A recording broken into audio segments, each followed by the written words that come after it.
ക്രൈസ്തവ ക്രൈസ്തവ ദൈവനാമത്തിന് മഹത്വം ഉണ്ടാകട്ടെ. ഇന്ന് രാത്രിയിൽ TBYMFിന്റെ ഈ പ്ലാറ്റ്ഫോമിൽ ഇവിടെ കൂടിയിരിക്കുന്ന സഹോദരിസഹോദരന്മാരോട് ചേർന്ന് വരുവാൻ വലിയവനായ ദൈവം എൻ്റെ ജീവിതത്തിലും നൽകി തന്ന വിലപ്പെട്ട അവസരത്തെ ഓർത്ത് ദൈവത്തെ സ്തുതിക്കുകയും മഹത്വപ്പെടുത്തുകയും ചെയ്യുകയാണ്.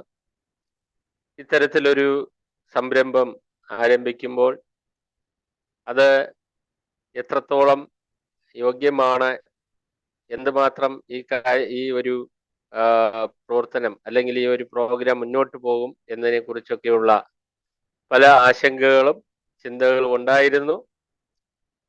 എന്നാൽ ഈ നാൾ വരെയും ഇത് തുടരുവാൻ തക്കവണ്ണം ദൈവം സഹായിച്ചുകൊണ്ടിരിക്കുന്നു.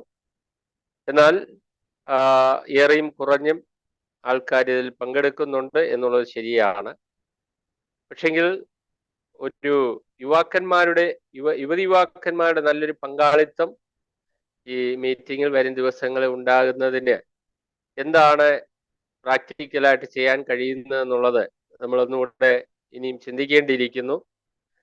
കാരണം ഈ ഒരു പ്രോഗ്രാം മറ്റ് പല സൂം മീറ്റിങ്ങുകൾ പോലെ ഒരു മീറ്റിംഗ് ആയിട്ട് മാറാതെ തീർച്ചയായിട്ടും യൂത്തിന് വേണ്ടി വളരെയധികം സജീവമായി നിലനിർത്തി കൊണ്ടുപോകാൻ തക്കവണ്ണം ദൈവം സഹോദരന്മാർക്ക് വേണ്ടുന്ന നല്ല ആലോചനകളും അതുപോലെ ഇതിൽ ഉൾക്കൊള്ളിക്കേണ്ടുന്ന പ്രോഗ്രാമുകളെ കുറിച്ച് നല്ല ഒരു വിഷൻ നൽകുവാൻ തക്കവണ്ണം ദൈവം സഹായിക്കുമാറാകട്ടെ. കാരണം നമ്മുടെ ഇന്നത്തെ യുവതലമുറ നിമിഷങ്ങൾ കൊണ്ടാണ് മാറിക്കൊണ്ടിരിക്കുന്നത്. അവരുടെ കാഴ്ചപ്പാടുകൾ, അവരുടെ അഭിരുചികൾ, പഠന രീതികൾ എല്ലാം വളരെ നിമിഷം പ്രതി ഇങ്ങനെ മാറിക്കൊണ്ടിരിക്കുകയാണ്. നമ്മൾ ഊഹിക്കുന്നതിനപ്പുറത്താണ് കാര്യങ്ങൾ ചെന്നെത്തിക്കൊണ്ടിരിക്കുന്നത്.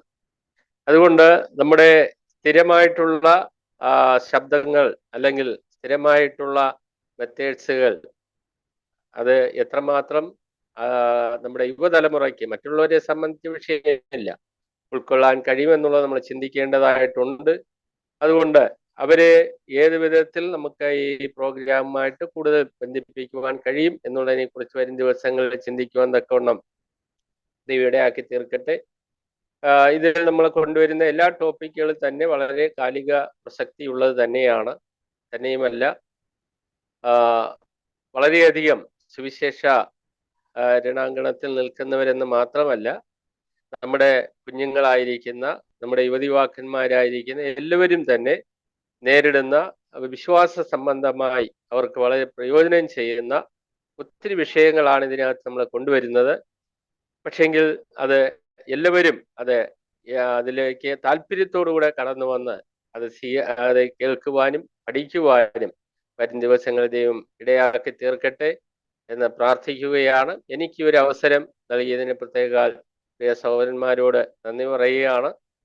ഞാൻ ഈ വിഷയം സംബന്ധിച്ച് പ്രിയ ഗോഡ്സം ബ്രദർ ആമുഖമായി പറഞ്ഞതുപോലെ തന്നെ ഈ ഒരു സബ്ജക്റ്റ് ഒരിക്കലും ഇന്നത്തെ ഒരു ക്ലാസ് കൊണ്ട് കംപ്ലീറ്റ് ചെയ്യാൻ പറ്റുന്ന ഒരു വിഷയമേ അല്ല.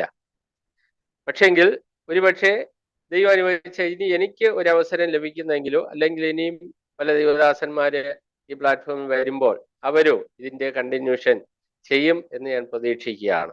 ഇന്നിപ്പോൾ ഞാൻ ഏകദേശം കർത്താവായ യേശുക്രിസ്തുവിന്റെ അവകാശവാദങ്ങളെ കുറിച്ച് പറയുമ്പോൾ ഏകദേശം 10-ലധികം മെയിൻ ടോപ്പിക്ക് തന്നെ കാണാനായിട്ട് സാധിക്കും. എന്നാൽ അതിന്റെ ഒരു ആമുഖം മാത്രമേ എന്ന് പറയാൻ പറ്റുള്ളൂ എന്നാണ് എൻ്റെ ഒരു ചിന്ത. എന്നാൽ ദൈവം നമ്മെ സഹായിക്കുമാറാകട്ടെ. കഴിഞ്ഞ ഇടയ്ക്ക് യേശുക്രിസ്തുവിന്റെ ദൈവത്വം സംബന്ധിച്ചുള്ള ക്ലാസ്സൊക്കെയും ഈ പ്ലാറ്റ്ഫോമിൽ വന്ന സമയത്ത് എനിക്ക് ഹൃദയത്തിലുണ്ടായ ചിന്ത ആണ് എന്ത് ടോപ്പിക്ക് ഇതിനോട് ചേർന്ന് അല്ലെങ്കിൽ ഇന്നത്തെ ആവശ്യകത എന്താണെന്ന് ചിന്തിച്ചപ്പോൾ ദൈവാത്മാവ് തന്ന ഒരു പ്രേരണയാണ് ഈ വിഷയം എന്നുള്ളത്. കാരണം ഞാൻ ഏകദേശം ഒരു 15 വയസ്സ് പ്രായമുള്ള സമയം മുതൽ പ്രഗത്ഭരായ ദൈവദാസന്മാരോടും സാധാരണ വിശ്വാസികളോടും ഒക്കെ ചേർന്ന് സുവിശേഷ പ്രവർത്തനത്തിൽ ഏർപ്പെട്ടു വരുന്ന ഒരു വ്യക്തിയാണ്. അന്ന് മുതൽ സുവിശേഷവുമായി നമ്മൾ ഓരോ ഭവനങ്ങളെ കടന്നു ചെല്ലുമ്പോൾ അവരുടെ റെസ്പോണ്ടിങ്, അതുപോലെ നമ്മൾ അവരോട് ചോദിക്കുന്ന ചോദ്യങ്ങൾ, തിരിച്ചവർ ഇങ്ങോട്ട് ചോദിക്കുന്ന ചോദ്യങ്ങൾ, എങ്ങനെയാണ് സുവിശേഷം അവതരിപ്പിക്കുന്നത്, ഇതെല്ലാം ഞാനിങ്ങനെ വാച്ച് ചെയ്യാറുണ്ട്. അപ്പം പല സ്ഥലത്തും യേശുക്രിസ്തുവിന്റെ ദൈവത്വം എന്ന് പറയുന്ന, യേശുക്രിസ്തുവിന്റെ നിസ്തുല്യത എന്ന് പറയുന്ന ആ ഒരു സബ്ജക്റ്റ് കൊണ്ടുവന്ന് ഉറപ്പിക്കുവാൻ കഴിയുന്ന പോയിന്റ്സുകൾ എന്താണെന്ന് ഞാൻ പലപ്പോഴും ചിന്തിച്ചിട്ടുണ്ട്. മിക്കവാറും ആളുകൾ യേശുക്രിസ്തു ചെയ്ത അത്ഭുതങ്ങളെ കുറിച്ചാണ് കൂടുതലായിട്ട് പറയുന്നത്. യേശുക്രിസ്തു ചെയ്ത അത്ഭുത പ്രവൃത്തി ഞാൻ പറയേണ്ട ആവശ്യമില്ലല്ലോ. അപ്പോൾ ആ കാര്യങ്ങൾ പറഞ്ഞ് യേശുക്രിസ്തു ദൈവമാണെന്ന് സ്ഥാപിക്കുവാൻ ശ്രമിക്കുന്നതാണ് ഞാൻ കണ്ടിട്ടുള്ളത്. എന്നാൽ ഇതിന് വിപരീതമായൊരു വ്യക്തി, യേശുക്രിസ്തുവിനെ ദൈവത്വം നിഷേധിക്കുന്ന ഒരു വ്യക്തി ഒരു പ്ലാറ്റ്ഫോമിൽ പ്രസംഗിച്ച് കേട്ടപ്പോഴാണ് ഞാൻ തിരിഞ്ഞു ചിന്തിക്കാനായിട്ടിടയായത്. ശരിയാണല്ലോ, പ്രവചന ഭാഗങ്ങൾ പഠിക്കുമ്പോൾ അവിടെ പ്രവാചകന്മാര് ചെയ്തതിൽ വലിയ അത്ഭുതമൊന്നും യേശുക്രിസ്തു ചെയ്തതായിട്ട് കാണുന്നുമില്ല. അപ്പൊ പിന്നെ ഈ അത്ഭുതങ്ങളുടെ അടിസ്ഥാനത്തിൽ എങ്ങനെ യേശുക്രിസ്തു ദൈവം എന്ന് പറയുന്നത്? അപ്പോഴാണ് വളരെയധികം വാഗ്മിയായിട്ടുള്ള കൃഷ്ണൻകുട്ടി സാറിന്റെ പ്രസംഗം ഞാൻ കേൾക്കുവാനായിട്ടിടയായത്.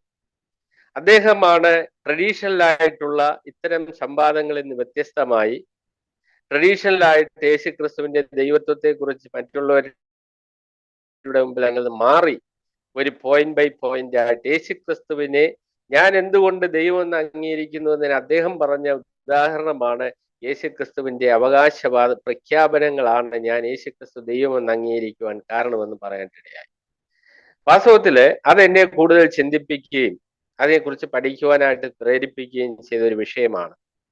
യേശുക്രിസ്തു എന്ന് പറയുന്ന ആ ഒരു വലിയ വിഷയം, അത് വിശ്വസിക്കുന്ന ദൈവജനത്തിന് അതൊരു വലിയ കീറാമുട്ടിയായ പ്രശ്നമായിരിക്കുന്നില്ല. പക്ഷേ യേശുക്രിസ്തുവിനെ കുറിച്ച് യഥാർത്ഥമായി ഗ്രഹിച്ചിട്ടില്ലാത്ത വ്യക്തികൾക്ക് അതൊരു സമസ്യയായിട്ട് നിൽക്കുന്നു. എന്നാൽ നമുക്കറിയാം യേശുക്രിസ്തു ഒരു സമസ്യ അല്ലെങ്കിൽ ഒരു ചോദ്യം അല്ലെങ്കിൽ ഒരു പ്രശ്നമല്ല, പ്രശ്നങ്ങൾക്ക് ഉത്തരമാണെന്നുള്ളത് നമുക്കറിയാം. പക്ഷേ അത് വേറൊരു നിലയിൽ വിശകലനം ചെയ്യുന്നതിന് മുമ്പാകെ അത് നമ്മൾ അവതരിപ്പിക്കുമ്പോൾ അത് ദൈവവചനത്തിന്റെ വെളിച്ചത്തിൽ കൃത്യതയോടുകൂടി ആയിരിക്കണം എന്നുള്ളത് യാതൊരു സംശയവുമില്ല. അപ്പോൾ മാറിക്കൊണ്ടിരിക്കുന്ന ഈ ലോകത്ത് കർത്താവായ യേശുക്രിസ്തുവിന്റെ നിസ്തുല്യതയും ആ വ്യക്തി വൈഭവവും നാം തീർച്ചയായിട്ടും അത് മുന്നോട്ട് കൊണ്ടുവരേണ്ടത് ആവശ്യമാണ്. അത് ഉയർത്തിപ്പിടിക്കേണ്ടത് ആവശ്യമാണ്. അതിന് നമ്മുടെ ഹൃദയത്തെ ഏറ്റവും ബലപ്പെടുത്തുന്ന, ശക്തിപ്പെടുത്തുന്ന ഒരു വിഷയം തന്നെയാണ് യേശുക്രിസ്തുവിന്റെ അവകാശ പ്രഖ്യാപനങ്ങൾ എന്നുള്ളത്. ദൈവം നമ്മെ സഹായിക്കുമാറാകട്ടെ. ഇതിനുള്ള ബന്ധത്തിൽ ഞാൻ 2 വാക്യം പ്രാരംഭമായിട്ട് വായിക്കുവാനായിട്ട് ആഗ്രഹിക്കുകയാണ്. യോഹന്നാൻ എഴുതിയ സുവിശേഷം 7-ാം അധ്യായം അതിൻ്റെ 24-ാമത്തെ വാക്യം വായിക്കുന്നു. ശ്രദ്ധിക്കാം. യോഹന്നാൻ എഴുതിയ സുവിശേഷം 7-ാം അധ്യായം 24-ാമത്തെ വാക്യം. കാഴ്ച പ്രകാരം വിധിക്കരുത്, നീതിയുള്ള വിധി വിധിക്കുവിൻ. ഇവിടെ യേശു കർത്താവ് തന്നെ പറഞ്ഞ ഒരു വാക്യമാണ്. ഇവിടെ ഇങ്ങനെ കർത്താവ് പറയുന്നതിന് ഒരു പശ്ചാത്തലമുണ്ട്. അതിന്റെ മുകളിലോട്ട് നമ്മൾ വായിക്കുമ്പോൾ കർത്താവായ യേശു ക്രിസ്തു യഹൂദ മതത്തിന്റെ ഒരു ആചാര പാരമ്പര്യത്തെ നിഷേധിച്ചുകൊണ്ടൊരു പ്രവൃത്തി അവിടെ ചെയ്യുവാനായിട്ട് ഇടയായിട്ട് തീർന്നു. യഹൂദ മതപാരമ്പര്യം അനുസരിച്ചും അവരുടെ വളരെ ചിട്ടയായ ജീവിതക്രമം അനുസരിച്ചും യേശുക്രിസ്തുവിനെ ഒരു യഹൂദൻ എന്ന് പോലും അംഗീകരിക്കാൻ കഴിയാതെ വണ്ണം ഒരു പ്രവൃത്തിയാണ് അവിടെ ചെയ്തിരിക്കുന്നത്. കാരണം ശബത്ത് ലംഘിച്ചിരിക്കുകയാണ്. അപ്പോഴാണ് കർത്താവിനെ കുറ്റം വിധിച്ചുകൊണ്ട് മുന്നോട്ട് വന്ന ആളുകളോട് മോശയുടെ ന്യായപ്രമാണ പ്രകാരം കുറ്റം ചെയ്ത വ്യക്തിയാണ്, ഒരു അപരാധിയാണ് എന്നുള്ള നിലയിൽ യേശുക്രിസ്തുവിനെ മുദ്ര കുത്തുവാൻ ശ്രമിക്കുമ്പോഴാണ് കർത്താവ് ഈ വാക്ക് പറയുന്നത്. എന്ന് പറഞ്ഞാൽ യേശുക്രിസ്തുവിനെ ജഡ്ജ് ചെയ്യുകയാണ്. അവിടെ കൂടിയിരിക്കുന്ന ആളുകൾ വിധി പ്രഖ്യാപിക്കുകയാണ്. ഇവൻ ആരാണ്?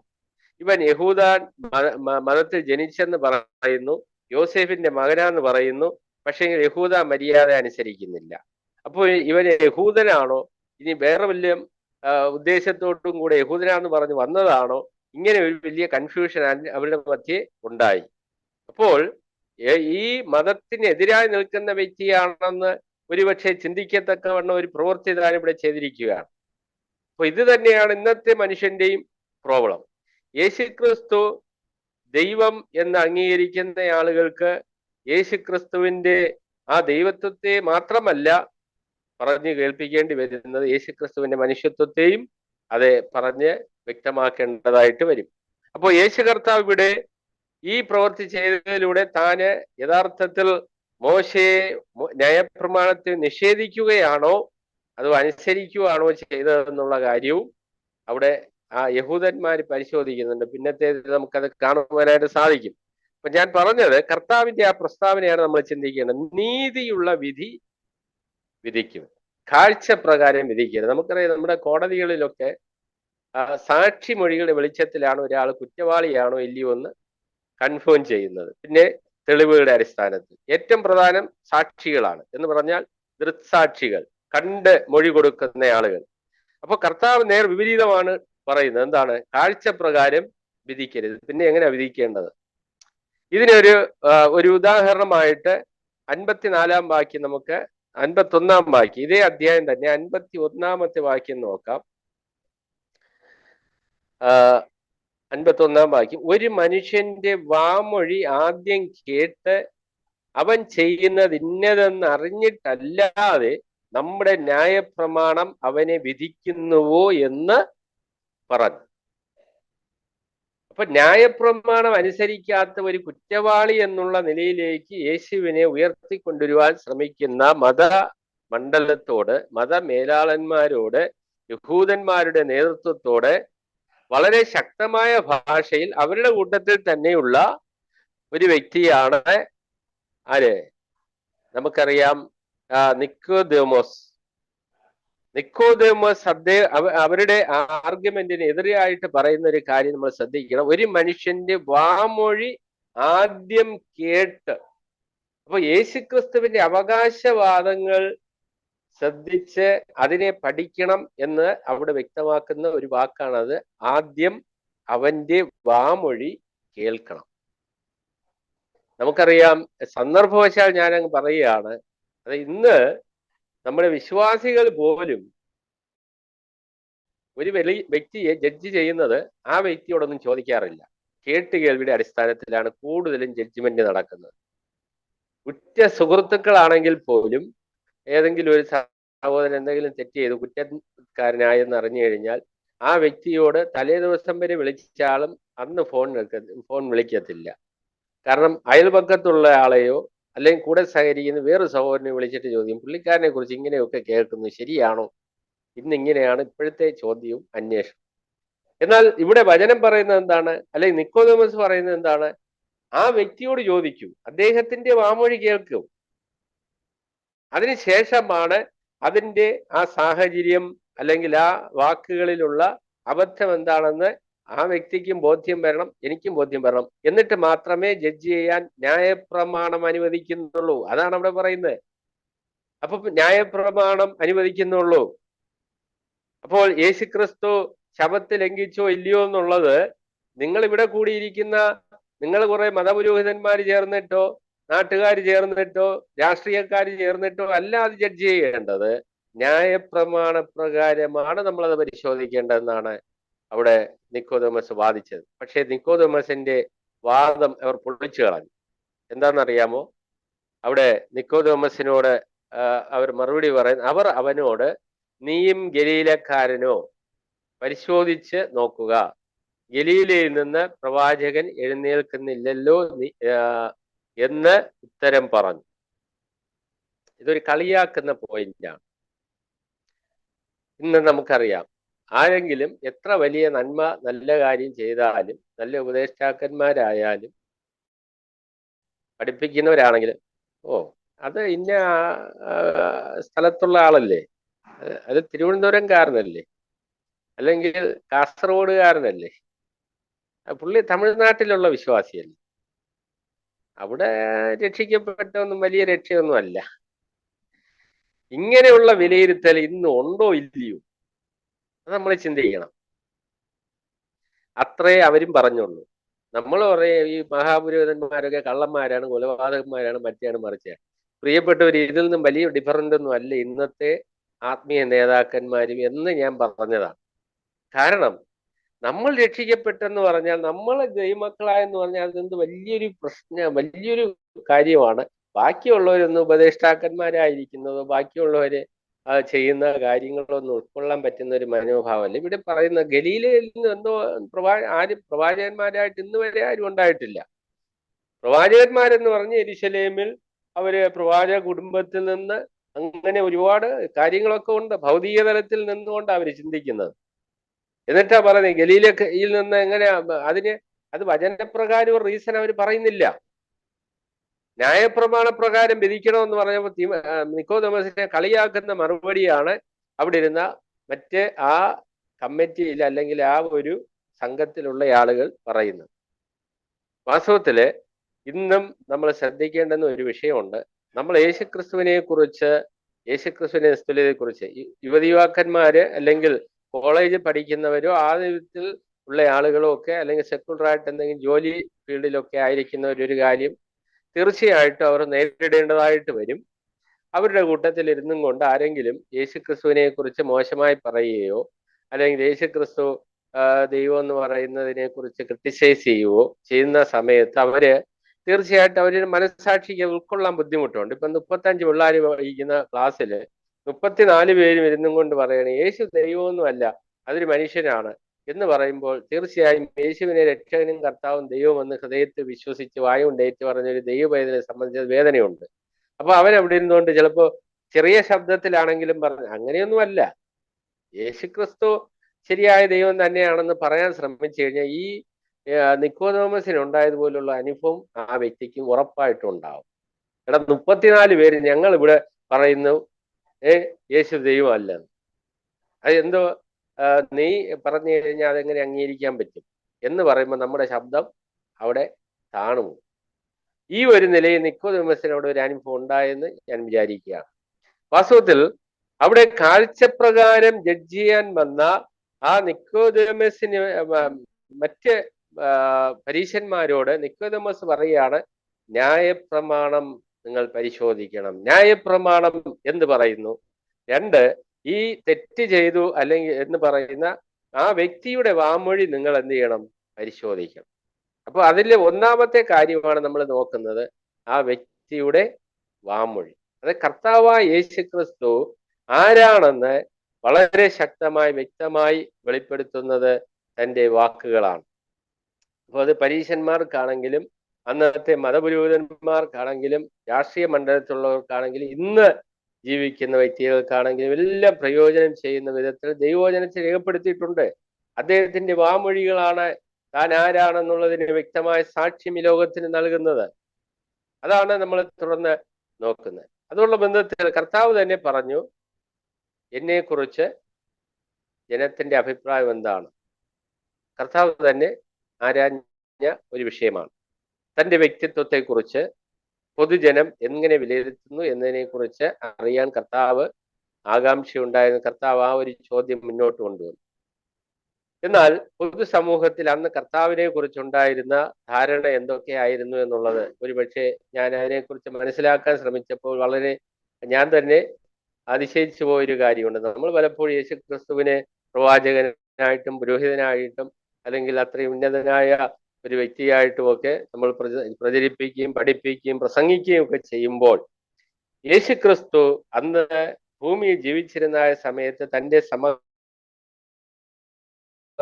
നല്ലൊരു ശതമാനം ആളുകൾ യേശുക്രിസ്തുവിനെ നെഗറ്റീവായിട്ടാണ് മനസ്സിലാക്കിയിരുന്നത്. പ്രിയപ്പെട്ടവര്, അത് നമ്മൾ ചിന്തിക്കേണ്ടുന്ന ഒരു വിഷയമാണ്.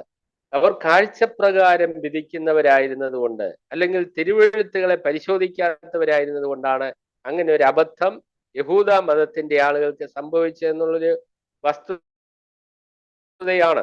യോഹന്നാന്റെ സുവിശേഷത്തിൽ തന്നെ 7-ാം അധ്യായം 12-ാമത്തെ വാക്യം നമ്മൾ വായിക്കുമ്പോൾ അവിടെ പൊതുജനങ്ങളുടെ ഒരു അഭിപ്രായം നമുക്കവിടെ കാണുവാനായിട്ട് സാധിക്കും. അവർ എന്താണ് യേശുക്രിസ്തുവിനെ കുറിച്ച് വിലയിരുത്തിയതെന്ന് കാണുവാനായിട്ട് സാധിക്കും. 12-ാമത്തെ വാക്യം ഇങ്ങനെയാണ്: പുരുഷാരത്തിൽ അവനെ കുറിച്ച് വളരെ കുശുകുശുപ്പ് ഉണ്ടായി. അവൻ നല്ലവനെന്ന് ചിലരും, അല്ല അവൻ പുരുഷാരത്തെ വഞ്ചിക്കുന്നു എന്ന് മറ്റു ചിലരും പറഞ്ഞു. ചുരുക്കി പറഞ്ഞാൽ അവിടെ കുറെ പേര് പറയുന്നു നല്ല മനുഷ്യനാ എന്ന് പറഞ്ഞാൽ രോഗികളെ സൗഖ്യമാക്കുന്നു, വിശക്കുന്നവർക്ക് ആഹാരം കൊടുക്കുന്നു. പിന്നെ പറയുന്ന വാക്കുകളാണെങ്കിലോ വളരെ മനോഹരമായ തോട്ട്സ് ആണ് പറയുന്നത്. ഇങ്ങനെ നല്ല അഭിപ്രായം പറയുമ്പോൾ മറുഭാഗത്ത് വേറൊരു കൂട്ടം നിന്നുകൊണ്ട് പറയുകയാണ്, അയ്യേ ഇവൻ വഞ്ചകനാണ്, ഇന്ന് വരെ ഇവിടെയുള്ള യഹൂദന്മാർ കണ്ടതിൽ വെച്ച് വലിയൊരു വഞ്ചകനാണ്. പ്രിയപ്പെട്ടവരെ, എന്നെ കുറിച്ചോ ഈ പ്ലാറ്റ്ഫോമിൽ ഇരിക്കുന്ന നിങ്ങളെ ആരെയെങ്കിലും കുറിച്ച് നമ്മുടെ ചെവി കേൾക്കാതെയാണെങ്കിൽ ഇന്നതുപോലെ എന്നെ ഒരു വഞ്ചകനാണെന്ന് പറഞ്ഞ് നമുക്ക് ആർക്ക് സഹിക്കും? നമുക്ക് ആർക്കും ഉൾക്കൊള്ളാൻ ബുദ്ധിമുട്ടാണ്. ഇവിടെ കർത്താവിനെ ഒരു വഞ്ചകൻ എന്ന് ഡയറക്റ്റ് അവർ പറയുകയാണ്, വഞ്ചിക്കുന്നു. വാസ്തവത്തിൽ ഇന്ന് യൂട്യൂബ് വഴിയോ അല്ലെങ്കിൽ വേറെ ഏതെങ്കിലും മീഡിയയിൽ കൂടെയോ യേശുക്രിസ്തുവിനെ അധിക്ഷേപിക്കുന്നു എന്ന് പറഞ്ഞൊരു കമന്റ് വന്നു കഴിഞ്ഞ ഉടനെ പലരും എത്ര സൗമ്യരാണെന്ന് പറഞ്ഞാൽ അവർക്കെതിരെ പ്രതികരിക്കാനും പോയിന്റ് ബോക്സിൽ, അത് കമന്റ് ബോക്സിൽ എന്തെങ്കിലും കുറിക്കാനും ഒക്കെ തയ്യാറാകാതിരിക്കത്തില്ല. വാസ്തവത്തിൽ കർത്താവ് ഇത് കേൾക്കാതിരിക്കുന്നുണ്ടോ? തീർച്ചയായും കർത്താവ് അറിയുന്നുണ്ട്. നദനയിലെ അത്തിയുടെ കീഴിൽ ഇരുന്നപ്പോൾ അറിഞ്ഞ കർത്താവിനും, അതുപോലെ മത്സ്യത്തിന്റെ വായിൽ ചതുരമ്മ പെണ്ണം ഇരിക്കുന്ന കാര്യം അറിഞ്ഞ കർത്താവിന് ഇത് അറിയാതിരിക്കാൻ ബുദ്ധിമുട്ടൊന്നുമില്ല. കർത്താവിന് അറിയാം. ജനത്തിന്റെ ഇടയിൽ എന്താണ് കുശുകുശുപ്പ് ഉണ്ടായിക്കൊണ്ടിരിക്കുന്നതെന്ന് കർത്താവിന് വ്യക്തമായിട്ട് അറിയാം. അവരുടെ ഹൃദയ വിചാരങ്ങൾ പോലും കർത്താവിന് അറിയാം. കർത്താവ് അവരോടൊന്നും പരിഭവിക്കുന്നില്ല. വഞ്ചകൻ എന്ന് പറയുന്നത് കാരണം അവർ കാഴ്ചപ്രകാരം വിധി പറയുകയാണ്. ഒരുപക്ഷെ ഞാൻ വിചാരിക്കുന്നു അവർ ചിന്തിച്ചിരുന്ന നിലവാരത്തിലായിരുന്നില്ല യേശു ക്രിസ്തുവിന്റെ പിന്നീടുള്ള പോക്ക്. കർത്താവായ യേശു ക്രിസ്തുവിനെ കുറിച്ച് അവർ വിചാരിച്ചിരുന്നത് ആ ഇസ്രായേൽ എന്ന് പറയുന്ന യഹൂദ്യ എന്ന് പറയുന്ന ആ പ്രദേശമെങ്കിലും റോമൻ ഗവൺമെന്റിന്റെ ആ അധിനിവേശത്തിൽ നിന്ന് പിടിച്ചെടുത്ത് അവർക്ക് ഒരു മോചനമൊക്കെ വിളംബരം ചെയ്തു കൊടുക്കാൻ വന്ന ഒരു റെവല്യൂഷണറി ആയിട്ടുള്ള ഒരു വ്യക്തിയാണ് എന്നൊക്കെയുള്ള ധാരണ അവരുടെ ഹൃദയത്തിൽ ഉണ്ടായിരുന്നു കാണും. പക്ഷെ അങ്ങനെ ഒരു ലെവലിലേക്ക് കർത്താവ് നീങ്ങില്ല എന്ന് കണ്ടപ്പോൾ തീർച്ചയായിട്ടും അവർ പറയും, അവൻ വഞ്ചിക്കുന്നു, ജനത്തെ വഞ്ചിക്കുന്നു എന്ന് പറയാൻ സാധ്യതയുണ്ട്. അപ്പോൾ ഈ കാലത്ത് ആരെങ്കിലും അങ്ങനെ പറഞ്ഞു കഴിഞ്ഞാൽ അവരെ നമ്മൾ ക്രൂശിക്കേണ്ട കാര്യമുണ്ടോ? ഇല്ല. കാരണം അവർ കാഴ്ചപ്രകാരം വിധിക്കുകയാണ്. എന്ന് പറഞ്ഞാൽ അവർ ഉള്ളിലേക്ക് കയറി അതിൻ്റെ ആ വസ്തുതകളെ പരിശോധിക്കാൻ താല്പര്യമില്ലാത്തത് കൊണ്ട് പറയുന്നതാണ് എന്ന് നമ്മൾ ഓർക്കേണ്ടത് ആവശ്യമാണ്. ഇനിയും രണ്ടാമത് അവർ ജഡ്ജ് ചെയ്തായിരിക്കുന്ന ഒരു കാര്യമുണ്ട്. യോഹന്നാൻ സുവിശേഷം 7:20 വാക്യത്തിലേക്ക് കടന്നു വരുമ്പോൾ അവിടെ നമ്മൾ വായിക്കുന്നത്, അതിന് പുരുഷാരം, നിനക്കൊരു ഭൂതമുണ്ട്, ആർ നിന്നെ കൊല്ലുവാൻ അന്വേഷിക്കുന്നു എന്ന് ഉത്തരം പറഞ്ഞു. അപ്പൊ നമ്മളെ ഉള്ളില് ഒരു പിശാചാണ് ഇപ്പൊ പ്രവർത്തിച്ചുകൊണ്ടിരിക്കുന്നതെന്ന് നമ്മുടെ മുഖത്ത് നോക്കി ആരെങ്കിലും പറയാൻ ശ്രമിച്ചു കഴിഞ്ഞാൽ നമ്മൾ ഒരിക്കലും റിയാക്ട് ചെയ്യാതിരിക്കുമെന്ന് ഞാൻ വിചാരിക്കുന്നില്ല. ഇവിടെ കർത്താവിനെ കുറിച്ച് അവർ വളരെ വ്യക്തമായിട്ട് പറയുന്ന ഒരു കാര്യമാണ്, നിനക്കൊരു ഭൂതം കൊണ്ട് ഡയറക്റ്റ് പറയുകയാണ്. കർത്താവ് ഒരിക്കലും അവരെ കരണത്തടിക്കാനോ നീ എന്താണ് പറഞ്ഞതെന്ന് ചോദിച്ച് ഭീഷണിപ്പെടുത്താനോ ഒന്നും പറയാൻ പോയില്ല. കാരണം ശരിക്കും പിശാചിന്റെ പ്രവർത്തനം എന്താണെന്നും ദൈവാത്മാവിന്റെ പ്രവർത്തനം എന്താണെന്നും അറിയാൻ പറ്റാത്ത ഒരു ജനതയോട്, ഇത് ചങ്കെടുത്ത് കാണിച്ചാൽ ചെമ്പരത്തിപ്പൂവാണെന്ന് പറയുന്ന ഒരു ജനതയോട് ഇത് പറഞ്ഞിട്ട് യാതൊരു കാര്യവും ഇല്ല. നമുക്കറിയാം ഇന്നും ദൈവാത്മാവിന്റെ പ്രവർത്തനം എന്താണെന്നും എന്താണ് ആത്മീയ പ്രവർത്തനം എന്നും അറിയാത്ത ഒത്തിരി ആളുകൾ ആത്മീയ പ്രവർത്തനം എന്ന് പറഞ്ഞ് പലതും ചെയ്യുന്നുണ്ട്, ദൈവാത്മാവിന്റെ പ്രവർത്തനമാണെന്ന് പറഞ്ഞ് പല കാര്യങ്ങളും നടത്തുന്നുണ്ട്. എന്നാൽ വാസ്തവത്തിൽ എന്താണ് അതിന് നിജസ്ഥിതി എന്നുള്ളത് കാഴ്ചപ്രകാരം വിധി പറയുന്നവർക്ക് പറയാൻ പറ്റില്ല. അപ്പോൾ ഞാൻ പറഞ്ഞത് സമൂഹത്തിന്റെ ജഡ്ജ്മെന്റ് ആ കാലത്ത് ഈ വിധമായിരുന്നു എന്നുള്ള കാര്യം നമ്മൾ മറന്നുപോകാനായിട്ട് പാടില്ല. ഇനിയും അടുത്തതായിട്ട് 33 വാക്യം 7:33 കടന്നു വരുമ്പോൾ അവരവിടെ പറയുകയാണ്, യേശുവോ, ഞാൻ ഇനി കുറെ നേരം നിങ്ങളോടുകൂടെ ഇരിക്കുന്നു, പിന്നെ എന്നെ അയച്ചവന്റെ അടുക്കൽ പോകുന്നു, നിങ്ങൾ എന്നെ അന്വേഷിക്കും, കണ്ടെത്തുകയില്ലതാനും, ഞാൻ ഇരിക്കുന്നിടത്ത് നിങ്ങൾക്ക് വരുവാൻ കഴിയുകയില്ല എന്ന് പറഞ്ഞു. അത് കേട്ടിട്ട് യഹൂദന്മാർ, നാം കണ്ടെത്താതെ വണ്ണം ഇവൻ എവിടേക്ക് പോകുവാൻ ഭാവിക്കുന്നു, യവനന്മാരുടെ ഇടയിൽ ചിതറിപ്പാർക്കുന്നവരുടെ അടുക്കൽ പോയി യവനരെ ഉപദേശിക്കുവാൻ പാവമോ? കണ്ടോ? അപ്പൊ കർത്താവ് പറഞ്ഞ സത്യം എന്താണെന്നുള്ളത് നമുക്കറിയാം. എന്താണ് കർത്താവ് ഉദ്ദേശിച്ചതെന്നുള്ളത്. താൻ സ്വർഗത്തിൽ നിന്ന് ഇറങ്ങി വന്നു, വീണ്ടും അവിടേക്ക് പോകുന്നു എന്നുള്ള കാര്യം പറഞ്ഞപ്പോൾ കേട്ടുകൊണ്ട് നിന്നവർ ഗ്രഹിച്ചത് എന്താണ്? ഇതാണ് ഇന്നത്തെയും പ്രശ്നം, അന്നത്തെയും പ്രശ്നം ഇത് തന്നെയാണ്. കർത്താവ് പറഞ്ഞ് ഈ മന്ദിരം പൊളിപ്പിൻ എന്ന് കർത്താവ് തൻ്റെ നെഞ്ചത്തോട്ട് കൈവച്ച് പറയാൻ നേരത്ത് ശിഷ്യന്മാരും മറ്റേ അവിടെ കൂടി നിന്ന ആളുകളെല്ലാം കൂടെ നോക്കിയത് നേരെ യെരൂശലേം ദൈവാലയത്തിലേക്കുമാണ്.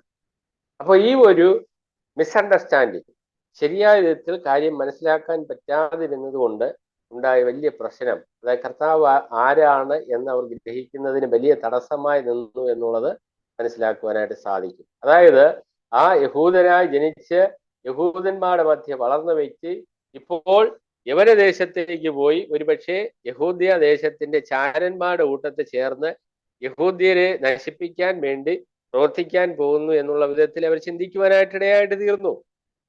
ഇതൊക്കെയാണ് അന്നത്തെ പൊതുസമൂഹത്തിലുള്ള പല കോണുകളിൽ നിന്ന് യേശുക്രിസ്തുവിന്റെ പേഴ്സണാലിറ്റിയെ, വ്യക്തിത്വത്തെ ജനം വിധിച്ചത് അല്ലെങ്കിൽ വിലയിരുത്തിയത് എന്നുള്ള കാര്യമാണ് ഞാൻ പറഞ്ഞു വരുന്നത്. നാലാമതായിട്ട് ഒരു കൂട്ടർ പറയുകയാണ്, 7:40 വാക്യം നമ്മൾ വായിക്കുമ്പോൾ അവിടെ കാണുന്നു, പുരുഷാരത്തിൽ പലരും ആ വാക്ക് കേട്ടിട്ട് ഇവൻ സാക്ഷാൽ ആ പ്രവാചകനാകുന്നു എന്ന് പറഞ്ഞു. ഇത് കുറെയൊക്കെ ഒത്തുവരുന്നുണ്ട്. യേശുക്രിസ്തു ഒരു പ്രവാചകനാണ് എന്നുള്ള തർക്കമൊന്നുമില്ല. പക്ഷെങ്കിൽ ഇവിടെ ഈ ജനം പറയുന്ന ആ പ്രവാചകൻ എന്നുള്ള ഉദ്ദേശിക്കുന്നത് ഒരുപക്ഷെ മോശയെ ഉദ്ദേശിച്ചായിരിക്കാം, മോശെ വീണ്ടും വന്നതായിരിക്കാം, അല്ലെങ്കിൽ യോഹന്നാനെ കുറിച്ചായിരിക്കാം. ഏതായാലും അവർക്ക് മുൻപേ പരിചയം ഉണ്ടായ മധ്യത്തിൽ മുമ്പ് അല്ലെങ്കിൽ പിതാക്കന്മാരുടെ കാലത്ത് ഉണ്ടായിരുന്ന ഒരു പ്രവാചകൻ വീണ്ടും വന്നിരിക്കുന്നു എന്നുള്ള അർത്ഥമാണ് അവർക്ക് ഉൾക്കൊള്ളാൻ കഴിഞ്ഞുള്ളൂ എന്നുള്ളതാണ് നമുക്ക് ഇവിടെ മനസ്സിലാക്കുവാനായിട്ട് സാധിക്കുന്നത്. അഞ്ചാമത്തതായിട്ട് അവിടെ ഉണ്ടായ മറ്റൊരു അഭിപ്രായം 41 വാക്യത്തിൽ തന്നെ നമുക്ക് കാണുവാനായിട്ട് സാധിക്കുന്നുണ്ട്. ദാവീദിൻ വേറെ ചിലർ, കണ്ടോ, പുരുഷാരത്തിൽ പല ഗ്രൂപ്പുകളാ, വേറെ ചിലർ ഇവൻ ക്രിസ്തു തന്നെ എന്നും മറ്റു ചിലർ ഗലീലയിൽ നിന്നോ ക്രിസ്തു വരുന്നത് എന്നും പറയുക. ചിലര് പറഞ്ഞു ഇത് ക്രിസ്തു തന്നെയാണ്, ഉറപ്പിച്ചു പറഞ്ഞു. പക്ഷെങ്കിൽ അത് ഉൾക്കൊള്ളാൻ പറ്റാത്ത ആളുകൾ പറയുകയാണ് ക്രിസ്തു ഗലീലയിൽ നിന്നല്ലല്ലോ വരുന്നത്. വാസ്തവത്തില് ഈ അഭിപ്രായ പ്രകടനങ്ങളെല്ലാം നിലനിൽക്കുമ്പോൾ വേറൊരു കൂട്ടർ അവിടെ വേറെ ഒരു അഭിപ്രായമാണ് പറയുന്നത്. 7:46 വാക്യം നോക്കാം. 46 വാക്യം, ഈ മനുഷ്യൻ സംസാരിക്കുന്നത് പോലെ ആരും ഒരു നാളും സംസാരിച്ചിട്ടില്ല എന്ന് ചേവകർ ഉത്തരം പറഞ്ഞു. ചേവകർ എന്ന് പറഞ്ഞാൽ മഹാപുരുഷന്മാർക്ക് വേണ്ടി ദേവാലയത്തില് ആ കാര്യങ്ങൾ ചെയ്യുന്ന, പട നയിക്കുന്ന ആളുകളാണ്. അപ്പൊ അവര് യേശു ക്രിസ്തുവിന്റെ പ്രഭാഷണം കേട്ടിട്ട് പറയാണ്, അയ്യോ എന്തൊരു പ്രസംഗമാ, ഇദ്ദേഹത്തിന്റെ പ്രസംഗം കേൾക്കണം, കേട്ടാൽ ഇദ്ദേഹത്തിന്റെ പ്രസംഗം ഇതുപോലെ ആരും ഇതുവരെ സംസാരിച്ചിട്ടില്ല. പ്രഗത്ഭനായ ഒരു വാഗ്മിയാണ് യേശു എന്നുള്ള ഒരു കമന്റാണ് അവർക്ക് പറയാനുള്ളത്. പ്രിയപ്പെട്ടവരെ, ഞാൻ ഒരു 5-6 കാര്യം ഓർപ്പിക്കുവാനിടയായി. ഈ പറഞ്ഞതിനകത്ത് ആ ഇവൻ വാസ്തവമായി ക്രിസ്തുവാണെന്ന് പറഞ്ഞ ചിലരൊഴികെ ബാക്കി 5 ഗ്രൂപ്പുകാരും ഇതിനോടൊന്നും യാതൊരു ബന്ധവും പുലർത്താത്ത, അല്ലെങ്കിൽ യേശുക്രിസ്തുവിന്റെ ശരിയായ വ്യക്തിത്വമായിട്ട് ഒത്തുവരാത്ത പല കോണുകളിൽ നിന്നുള്ള അഭിപ്രായക്കാരായിരുന്നു. ഈ സമൂഹം തന്നെയാണ് അതിന്റെ അന്നുണ്ടായിരുന്ന ആ ജനങ്ങളുടെ ഒക്കെ പ്രതിനിധികൾ തന്നെയാണ് ഇന്നും നമ്മുടെ ചുറ്റിലും പാർത്തുകൊണ്ടിരിക്കുന്ന ജനവിഭാഗത്തിലുള്ള ആളുകൾ. ഒട്ടും വ്യത്യസ്തരല്ല. അപ്പൊ അവരുടെ മധ്യത്തിലേക്കാണ് നമ്മൾ കടന്നു ചെന്നിട്ട് പറയുന്നു, ആരാണ്? യേശുക്രിസ്തുവാണ് സത്യം, ജീവൻ, വഴി എന്ന് പറയുമ്പോൾ എത്ര പേര് അത് ഉൾക്കൊള്ളും? നമ്മുടെ ആഗ്രഹം എല്ലാവരും ഇതറിയണമെന്നാണ്, എല്ലാവരും അത് ഗ്രഹിക്കണമെന്നാണ്, എല്ലാവരും മനസ്സിലാക്കണമെന്നാണ്. അപ്പോൾ നമ്മൾ എല്ലാവർക്കും സ്വീകാര്യമായിരിക്കുന്ന മാർഗത്തിലൂടെ ഈ സത്യങ്ങൾ അവരിലേക്ക് കൊണ്ടു ചെല്ലുക എന്നുള്ളതാണ് നമ്മുടെ ഉത്തരവാദിത്വം.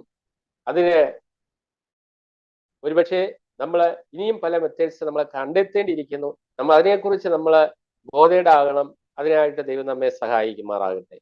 ഒന്നാമതായിട്ട് ഈ വിധമായ മാനുഷിക വിധികൽപ്പനകൾക്കുള്ള കർത്താവിന്റെ മറുപടി എന്നുള്ള വിധത്തിൽ വേണം കർത്താവിന്റെ അവകാശ പ്രഖ്യാപനങ്ങളെ കുറിച്ച് നമ്മൾ എന്ത് ചെയ്യേണ്ടത്? സ്റ്റഡി ചെയ്യേണ്ടത്.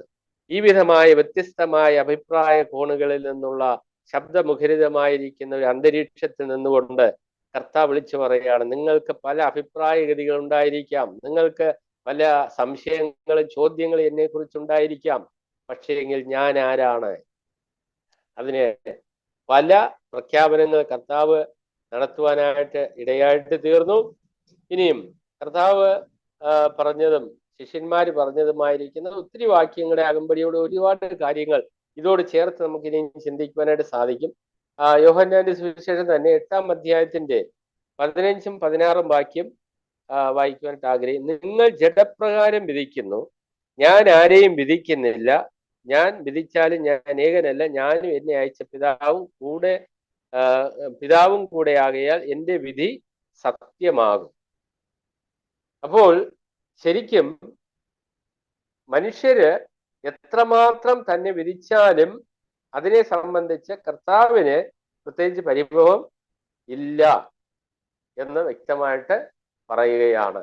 എന്നാൽ തൻ്റെ വിധി അത് അന്തിമവും അത് ആധികാരികതയുള്ളതുമാണ് എന്നുള്ളതിന് യാതൊരു സംശയമില്ല. ഉദാഹരണമായി പറഞ്ഞു കഴിഞ്ഞാൽ നമുക്കറിയാം, പത്രോസ് അപ്പോസ്തലൻ പെന്തക്കോസ്ത് നാളിൽ യെരുശലേമിൽ നിന്നുകൊണ്ട് ഒരു പ്രഭാഷണം നടത്തുന്ന നമുക്ക് എല്ലാവർക്കും അറിയാം. അന്നത്തെ പ്രഭാഷണത്തിൽ ഏകദേശം 3000-ഓളം പേർ കർത്താവിനെ രക്ഷകനായി സ്വീകരിക്കുവാനായിട്ട് ഇടയായിട്ട് തീർന്ന സംഭവം നമുക്കറിയാം. പക്ഷേ എങ്കിൽ അവിടെ പത്രോസ് അപ്പോസ്തലന്റെ പ്രസംഗത്തിന്റെ പ്രമേയം എന്തായിരുന്നു എന്ന് ചോദിച്ചു കഴിഞ്ഞാൽ, 2-ാം അധ്യായത്തിലേക്ക് നാം കടന്നു വരുമ്പോൾ കർത്താവിന്റെ വചനം വളരെ ആധികാരികമായി പറഞ്ഞിട്ട് അവിടെ കൂടി നിന്ന യഹൂദന്മാരോട് പത്രോസ് വിളിച്ചു പറയും, ആകയാൽ നിങ്ങൾ ക്രൂശിച്ച ഈ യേശുവിനെ തന്നെ ദൈവം കർത്താവും ക്രിസ്തുവുമാക്കി വെച്ചു എന്ന് ഇസ്രായേൽ ഗൃഹം ഒക്കെയും നിശ്ചയമായി അറിഞ്ഞുകൊള്ളട്ടെ എന്ന് പറഞ്ഞാൽ, അവിടെ യേശുക്രിസ്തുവിനെ വിധിച്ച് കൊലപ്പെടുത്തുവാനായിട്ട് ഏൽപ്പിച്ചു കൊടുത്ത, വിധി നിർണയിച്ച ജനവിഭാഗങ്ങളാണ് അവിടെ നിൽക്കുന്നത് കേൾവിക്കാരായിട്ട്. അപ്പോൾ കഴിഞ്ഞ 50 ദിവസം മുമ്പ് അവർ വിചാരിച്ചത് യേശുക്രിസ്തുവിന്റെ വിധി നിർണയിച്ചത് ഞങ്ങളാണ് എന്ന് പറഞ്ഞാൽ എന്ത് ചെയ്തു?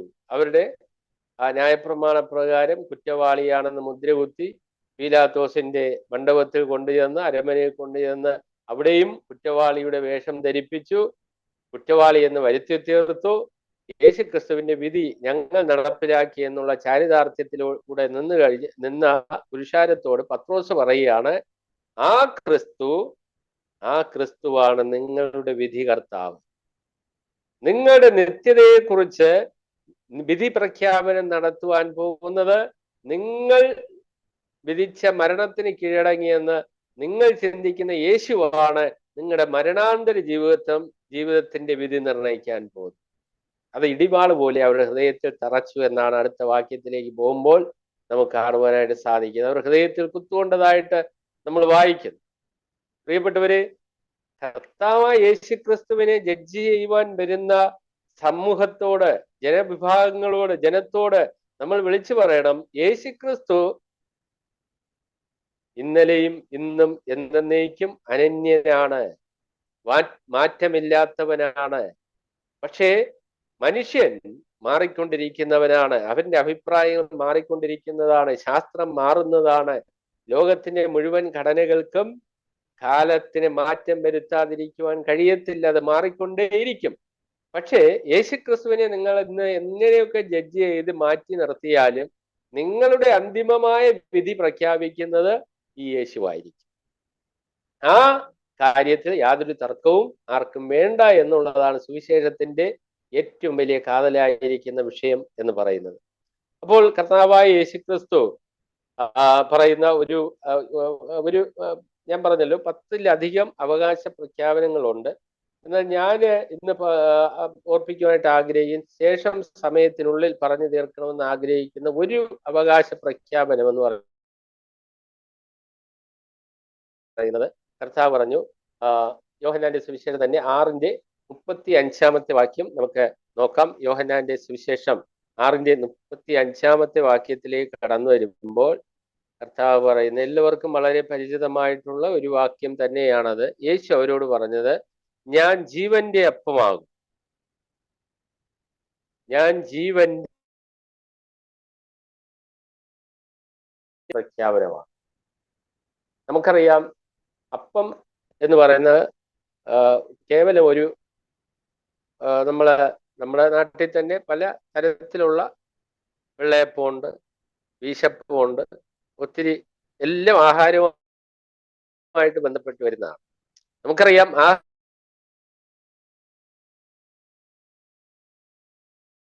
ആഹാരമില്ല. എന്തിനു വേണ്ടിയാണെന്ന് ചോദിച്ചാൽ അറിയാം, ജീവൻ നിലനിർത്തി കൊണ്ടുപോകാൻ അപ്പം കൂടിയേ തീരും. അത് ഏത് രൂപത്തിലാണെങ്കിലും ഏത് നിലയിലാണെങ്കിലും യാതൊരു വിധമായിരിക്കുന്ന തർക്കമില്ല. കർത്താവ് തന്നെ ഒരിക്കൽ പറഞ്ഞു, ഗോതമ്പ് മണി നിലത്ത് വീണ് ചാകുന്നില്ലെങ്കിൽ അത് തന്നെ ഇരിക്കും. അതിന്റെ അർത്ഥം എന്താണ്? ഗോതമ്പ് മണിക്ക് എന്തുണ്ട്? ജീവൻ ഉണ്ട്. നമുക്കറിയാം, നമ്മൾ സയൻസ് അനുസരിച്ച് ബയോളജി പഠിക്കുമ്പോൾ, ഞാനും സ്കൂളിൽ പഠിച്ചിട്ടുള്ള കാര്യമാണ്, എല്ലാ എല്ലാ ചെടികളും എന്ത് ചെയ്തുകൊണ്ടിരിക്കുകയാണ്? വളർന്നുകൊണ്ടിരിക്കുകയാണ്. അതിനും ജീവൻ ഉണ്ടെന്നാണ് പറയുന്നത് സയൻസ്. മനുഷ്യനുള്ളത് പോലുള്ള ജീവൻ അല്ലെങ്കിൽ എന്തുകൊണ്ട് അതിന് ജീവനുണ്ട്. അത് ചെടികൾ ആഹാരം പാകം ചെയ്യുന്നു എന്ന് നമ്മൾ സയൻസിൽ പഠിച്ചിട്ടുണ്ട്. ഇലയിൽ ആഹാരം പാകം ചെയ്യുന്ന സൂര്യപ്രകാശത്തിന്റെ സഹായത്തോടുകൂടെ എന്നൊക്കെ പഠിച്ചിട്ടുണ്ട്. അപ്പോൾ ഒരു ചെടി നമ്മൾ എടുത്തുകൊണ്ടുപോയി നമ്മൾ കറി വെച്ച് നമ്മൾ ആഹാരമാക്കി ഭക്ഷിക്കുമ്പോൾ, ഒരു ധാന്യമണി നമ്മുടെ ഉള്ളിൽ ചെന്ന് ആഹാരമായി തീരുമ്പോൾ, ആ ധാന്യമണിയുടെ ജീവൻ നഷ്ടപ്പെട്ടിട്ടാണ് നമുക്ക് എന്ത് തരുന്നത്? ജീവൻ നിലനിർത്താനുള്ള ഊർജം തരുന്നത്. പിന്നെയും അതിന് ജീവിക്കാൻ ബുദ്ധിമുട്ടാണ്. പിന്നെ ആ ധാന്യമണിക്ക് എന്തില്ല? അതിൻ്റെതായ സത്തയോടുകൂടെ ജീവിക്കാൻ കഴിയുന്നില്ല. മറ്റൊരു രൂപത്തിൽ അതിന്റെ എനർജി ആയിട്ട് നമ്മുടെ ശരീരത്തിന്റെ ഭാഗമായിട്ട് അത് തീർന്നെന്ന് വേണമെങ്കിൽ പറയാം. ഒരു അരിമണിയെ കുറിച്ച് തന്നെ നമുക്ക് ചിന്തിക്കാം. അത് ഒരു നെൽക്കതിരിൽ നിന്ന് വിളഞ്ഞ് വളർന്ന് അത് ഭാഗമായി അതിനെ കൊണ്ടുപോയി മില്ലിൽ കൊണ്ടുപോയി അല്ലെങ്കിൽ ഏതെങ്കിലും വിധത്തിൽ പ്രോസസ് ചെയ്ത് അത് ആഹാരമായി നമ്മുടെ ഉള്ളിൽ ചെന്ന് കഴിയുമ്പോൾ അതിന്റെ ധർമ്മം സമ്പൂർണമായി. അത് നമ്മുടെ ഉള്ളിൽ ചെന്നിട്ട് അത് നമ്മുടെ ശരീരത്തിന്റെ കോശങ്ങളിലേക്ക്, നമ്മുടെ ജീവൻ നിലനിന്ന് പോകുന്ന ആ ഘടകങ്ങളിലേക്ക് അത് അലിഞ്ഞു ചേർന്നു. പിന്നെ അതിന്റെ സത്വമായി അത് പിന്നെ തിരികെ വരുന്നില്ല. ഇതുപോലെ തന്നെ കർത്താവായ യേശുക്രിസ്തുവിനെ കുറിച്ച് കർത്താവ് തന്നെ പറഞ്ഞ കാര്യമാണ് ഗോതമ്പ് മണി എന്നുള്ള ഉപമ. അപ്പോൾ അപ്പം എന്ന് പറയുന്നത് ജീവൻ നിലനിർത്തുവാനായിട്ടുള്ളതാണ്. 2 വാക്കുകൾ കർത്താവ് അതിനോടുള്ള ബന്ധത്തിൽ ഉപയോഗിച്ചിട്ടുണ്ട്. ജീവന്റെ അപ്പമാണെന്നും പറഞ്ഞു, ജീവനുള്ള അപ്പമാണെന്നും പറഞ്ഞു. അപ്പോൾ ഈ 2 ആശയത്തിന് നമ്മൾ വ്യക്തത വരുത്തേണ്ടത് ആവശ്യമാണ്. കർത്താവായ യേശുക്രിസ്തു ആരാണെന്ന് സ്വന്തം വാക്കുകൾ തന്നെയാണ് വ്യക്തമാക്കുന്നത്. തൻ്റെ ആളത്വം, ശുശ്രൂഷ ഇവയിലേക്ക് താൻ തന്നെ വെളിച്ചം വീശുന്ന കാര്യങ്ങൾ താൻ പറയുകയാണ്. ജീവനുള്ള അപ്പമാണ്. 5 അപ്പവും 2 മീനും കൊണ്ട് 5000-ത്തിലധികം വരുന്ന വലിയൊരു പുരുഷാരത്തെ തൃപ്തരാക്കിയ ശേഷം കർത്താവ് പറഞ്ഞ വാക്കുകളാണ് നമ്മളിപ്പോൾ ഇവിടെ വായിക്കുവാനായിട്ട് ഇടയായിട്ട് തീർന്നത്. അപ്പോൾ ആഹാരത്തിന്റെ പ്രാധാന്യം എന്താണെന്ന് അവിടെ കൂടിയിരിക്കുന്ന പുരുഷാരത്തിന് അറിയാം. കാരണം അവർ വിശന്ന് വലഞ്ഞ് അവർ വഴിയിൽ വെച്ച് ക്ഷീണിച്ചു പോകാതിരിക്കുവാൻ പാടില്ല എന്നുള്ള ഉദ്ദേശത്തോടു കൂടിയാണ് കർത്താവ് അവർക്ക് ഭക്ഷണം നൽകുവാനായിട്ട് ഇടയായിട്ട് തീർന്നത്. എന്നാൽ അടുത്തതായിട്ട് കർത്താവ് പറയുന്ന ഞാൻ ജീവന്റെ അപ്പമാണ് എന്ന് പറയുന്ന ആ ഒരു ആശയം അവർക്ക് ഉൾക്കൊള്ളുവാനായിട്ട് എന്തുമാത്രം കഴിയുന്നു എന്നുള്ളത് കർത്താവിടെ വീക്ഷിച്ചുകൊണ്ടിരിക്കുകയാണ്. എന്ന് പറഞ്ഞാൽ ഇന്ന് നമുക്കറിയാം, ലോകത്ത് സയൻസിന് കഴിയാത്തതായിട്ട് ഒരു കാര്യമില്ല എന്നാണ് വളരെ ആളുകൾ ചിന്തിച്ചുകൊണ്ടിരിക്കുന്നത്. എന്നാൽ നമുക്കറിയാം, സയൻസിന് കണ്ടെത്തുവാൻ കഴിയാത്ത, എത്തിപ്പിടിക്കുവാൻ കഴിയാത്ത ഒത്തിരി മേഖലകൾ ഇന്നും ഉണ്ട് എന്നുള്ളതൊരു വസ്തുതയാണ്. പക്ഷെങ്കിൽ ഒത്തിരി ആളുകൾ അത് അംഗീകരിക്കുന്നില്ല എന്നുള്ളത് ശരിയാണ്. എന്നാൽ നമുക്ക് ഓർക്കുവാനായിട്ട് സാധിക്കും, ഇന്ന് സയൻസ് മനുഷ്യനോട് പറയുന്ന ഒരു കാര്യമുണ്ട്. ഭാവിയിൽ മരണത്തെയും കീഴടക്കുവാൻ സയൻസിന് കഴിയും. അതിനുവേണ്ടിയുള്ള പരിശ്രമങ്ങളും പഠനങ്ങളും ഒക്കെ നടത്തുന്നുണ്ട് എന്ന് അവകാശപ്പെടുന്നുണ്ട്. പക്ഷേങ്കിൽ അത് സാധിക്കാൻ കഴിയില്ല എന്നാണ് ദൈവത്തിന്റെ വചനത്തിൽ നമുക്ക് മനസ്സിലാക്കുവാനായിട്ട് സാധിക്കുന്നത്. കാരണം ഒരിക്കൽ മരിക്കുകയും പിന്നെ ന്യായവിധിയും ദൈവം മനുഷ്യർക്ക് നിയമിച്ചിരിക്കുന്ന ഒരു വസ്തുതയാണ് എന്നുള്ളതിന് യാതൊരു തർക്കവുമില്ല. അപ്പോൾ ജീവന്റെ അപ്പമാണ് താൻ എന്ന് പറഞ്ഞതിന്റെ ആശയം തന്നെ ആ ആഹാരമായി ഉള്ളിലേക്ക് കൊണ്ടുവരുന്ന കാര്യത്തെ ഉദ്ദേശിച്ചുകൊണ്ടാണ്. തുടർന്ന് ആ വാക്യത്തിൽ തന്നെ ഒരു പ്രയോഗം കൂടെ നമുക്ക് കാണുവാനായിട്ട് സാധിക്കും. അതും കൂടെ പറഞ്ഞ് ഞാൻ നിർത്തുകയാണ്. എൻ്റെ അടുക്കൽ വരുന്നവന് വിശക്കുകയില്ല, എന്നെ വിശ്വസിക്കുന്നവന് ഒരു നാളും ദാഹിക്കുകയില്ല. എൻ്റെ അടുക്കൽ വരുന്നവന് വിശക്കുകയില്ല. ഒരിക്കലും യേശുക്രിസ്തുവിന്റെ ദൈവത്വം, യേശുക്രിസ്തുവിന്റെ കർത്തൃത്വം ഇത് ആരുടെ മേലും കർത്താവ് അടിച്ചേൽപ്പിക്കുന്നതല്ല. ഞാനിപ്പോൾ കർത്താവിന്റെ അടുക്കൽ ചെന്നിട്ട്, കർത്താവെ അവിടെ നിന്റെ രാജാവായിരിക്കണമേ, അവിടെ നിന്റെ ദൈവമായിരിക്കണം, ഞാൻ അങ്ങയുടെ പൈതലായി അവിടത്തേക്കായി ജീവിച്ചു കൊള്ളാമെന്ന് ഞാൻ അങ്ങോട്ട് പോയി കമന്റ്മെന്റ് ചെയ്തിട്ടാണ് ഞാൻ കർത്താവിന്റെ ഒരു വകയായിട്ട് തീർന്നിരിക്കുന്നത്. അല്ലാതെ എന്നെ പിടിച്ച് വലിച്ച് കർത്താവ് നിർബന്ധിച്ച് തൻ്റെ വകയാക്കിയതല്ല. ഇതുപോലെ തൻ്റെ അടുക്കൽ ചെല്ലുന്നവർക്കാണ് ഈ ജീവൻ ഉണ്ടാകുന്നത്. ഇതിനൊരു ഉദാഹരണം ഞാൻ കൊണ്ടുവരാനായിട്ട് ആഗ്രഹിക്കുന്നത്, നമ്മൾ വീട്ടിൽ തന്നെ, വീട്ടിലെ ഒരു ഉദാഹരണം പറയാം. നമ്മളൊരു ബന്ന് മേടിച്ചെന്ന് വിചാരിച്ചു. നമ്മൾ ബന്ന് വാങ്ങിച്ചുകൊണ്ട് വന്നു, നമുക്ക് കൃത്യസമയത്ത് ഉപയോഗിക്കാൻ പറ്റിയില്ല. മേശപ്പുറത്ത് കൊണ്ടുവച്ചിട്ട് നമ്മൾ 1 മണിക്കൂർ അല്ലെങ്കിൽ കുറെ സമയം കഴിഞ്ഞ് വരുമ്പോൾ ഇത് തിരക്കി വരുന്ന ആരാണെന്ന് അറിയാമോ? ഈ റൊട്ടി അല്ലെങ്കിൽ ഈ ബന്ന് തിരക്കി ആദ്യം എത്തുന്ന ആൾക്കാർ ആരാണെന്നറിയും? ഉറുമ്പാണ്. ഇവരെങ്ങനെ എത്തിയെന്ന് ചോദിച്ചു കഴിഞ്ഞാൽ അവർക്ക് ഇതിന്റെ ആവശ്യമുണ്ട്. അവർ വരുന്നത് ഇതിന്റെ കാഴ്ച കണ്ടുകൊണ്ടിരിക്കാനല്ല. എന്തൊരു നല്ല ബന്ന്, ഇത്രയും വലിപ്പമുള്ള ബന്ന് ഏത് ബേക്കറിയിൽ നിന്ന് കിട്ടി, ഇങ്ങനെയുള്ള ചോദ്യങ്ങൾ ചോദിക്കാനോ ഇതിനെക്കുറിച്ചൊരു പഠനം നടത്താനോ അല്ല ഈ ഉറുമ്പുകൾ വരുന്നത്. ഇതെങ്ങനെ എത്രയും പെട്ടെന്ന് ഇതിനെ സ്വന്തമാക്കണം, ഇതിനെ കൊണ്ട് അതിന്റെ വയറ് നിറയ്ക്കണം, ആ ഒരു ഉദ്ദേശത്തോടെയാണ് ഈ ഉറുമ്പുകളൊക്കെ പാഞ്ഞടുത്ത് വരുന്നത്. പ്രിയപ്പെട്ടവരെ, കർത്താവ് പറയുകയാണ് എൻ്റെ അടുക്കൽ വരുന്നവൻ, എൻ്റെ അടുക്കൽ വരുന്നത്. എന്തിനു വരുന്നവൻ? ഈ ജീവന്റെ അപ്പമായ എന്നെ ഉള്ളിലാക്കണം എന്നുള്ള ഉദ്ദേശത്തോടുകൂടി വരുന്നവന് എന്തുണ്ട്? ജീവനുണ്ട്. ആ നിത്യജീവന്റെ സമൃദ്ധി വരുന്ന ആളുകളിൽ അനുഭവിക്കണമെന്നുള്ള ആ ഏക ലക്ഷ്യത്തോടെ കർത്താവിനെ സമീപിച്ചവർക്ക് ആർക്കും ഒരു നഷ്ടബോധവും വന്നിട്ടില്ല. അവരുടെ ഉള്ളിൽ ജീവൻ വന്നിട്ടുണ്ട്. അവർ നിത്യജീവന്റെ സമൃദ്ധി അനുഭവിക്കുന്നുണ്ട്.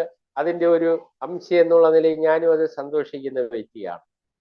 പ്രിയപ്പെട്ടവരെ, കർത്താവിന്റെ അവകാശവാദങ്ങൾ വലിയൊരു സബ്ജക്റ്റാണ്. ഞാൻ അതിൻ്റെ ഒരു ചെറിയൊരു ആമുഖം എന്നുള്ള നിലയിൽ ചില കാര്യങ്ങൾ പറഞ്ഞു എന്ന് മാത്രമേ ഞാൻ മനസ്സിലാക്കുന്നുള്ളൂ. വരുന്ന ആളുകൾ മറ്റേ ദൈവദാസന്മാരൊക്കെയും പ്ലാറ്റ്ഫോമിൽ കടന്നു വരുമ്പോൾ കാര്യങ്ങൾ ഒരുപക്ഷെ കണ്ടിന്യൂ ചെയ്യാം. ദൈവം അനുവദിച്ചാൽ ഇനി എപ്പോഴെങ്കിലും ഞാൻ വരുന്ന സമയത്ത് ഇതിന്റെ അടുത്തൊരു ഭാഗത്തെ കടന്നുകൊണ്ടെന്ന് ആഗ്രഹിക്കുന്നു. നൽകിയ അവസരത്തിന് ഒരിക്കൽ കൂടി നന്ദി പറഞ്ഞുകൊണ്ട് വാക്കുകൾ വിരമിക്കുന്നു. ദൈവനാമം ഇന്ന് വന്നേക്കും വാഴ്ത്തപ്പെടുമാറാകട്ടെ.